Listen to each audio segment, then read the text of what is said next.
I'm PO writer Becks Fyans. I'm a writer in the Navy, and for my voluntary role, I advocate for carers in the armed forces, as well as do lots of fundraising and charity events. So I got into the caring world because I have a son who is 10 with Down syndrome. When he was born, our journey became very different to the journey that we planned. We were told that we'd probably have to leave the Navy, or I'd probably have to leave the Navy, as they wouldn't be able to support me.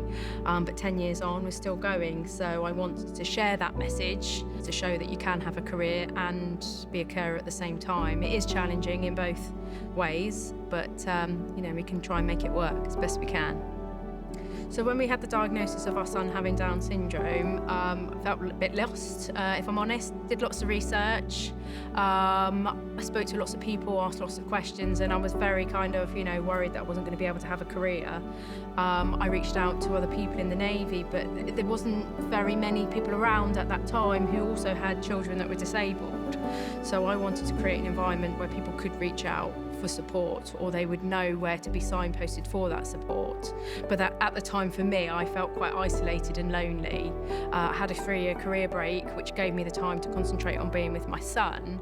And then when I came back to the Navy, I brought all my skills back with me and determination to make things better.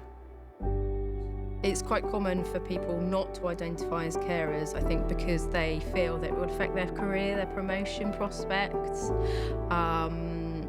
And if you're a carer like myself, you would like to have a career in the armed forces, but you also have another responsibility as a carer, so you have to find a way to manage the two effectively.